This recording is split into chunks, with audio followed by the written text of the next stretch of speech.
Je l'aime bien, El Ainaoui. C'est son chouchou. Ouais, un de mes chouchous. Je l'ai en défi de Guillemot. Mais parce que je le trouve assez frais dans ce qu'il dégage et dans ce qu'il dégage dans son discours et sur le terrain aussi. Il n'a jamais l'air trop à l'arrache, trop peiné. Il sait quoi faire du ballon, il voit les choses. Il est plutôt bien placé.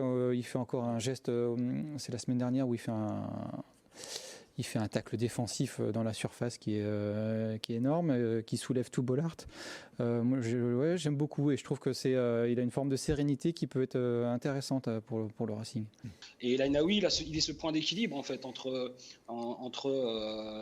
bien défendre, comme le dit Philippe par exemple la semaine dernière, il fait notamment des interventions très très importantes face à Montpellier en fin de match défensivement alors que l'équipe était en souffrance.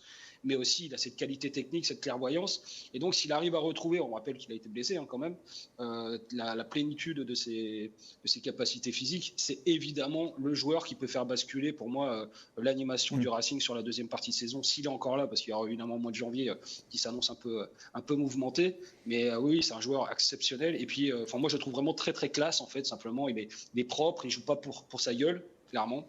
Il est là pour faire vivre les autres, jouer les autres.